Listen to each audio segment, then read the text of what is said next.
Media worldwide is facing crises on multiple fronts, exacerbated by the COVID-19 pandemic.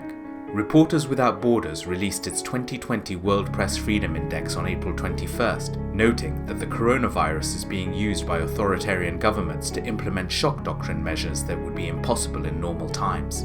The index shows a clear correlation between suppression of media freedom in response to the coronavirus pandemic and a country's ranking in the index.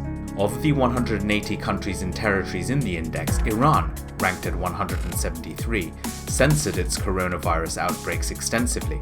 Iraq, at 162, punished Reuters for an article that questioned official pandemic figures, and Hungary, ranked at 89, has just passed a coercive coronavirus law. The long-term risks of suppressing press freedoms have been exposed by the pandemic.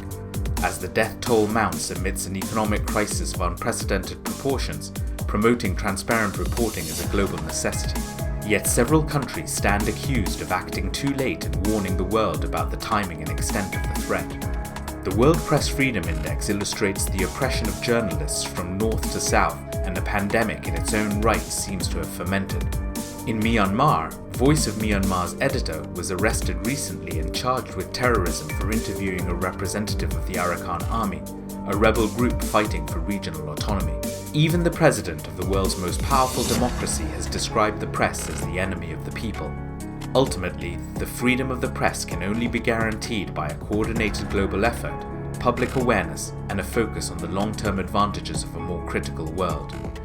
This year's World Press Freedom Day aims to do just that under the theme of Journalism Without Fear or Favour. It calls for awareness on specific issues about the safety of journalists, their independence from political or commercial influence, and gender equality in all aspects of the media. In the words of Albert Camus, without freedom, the press will never be anything but bad.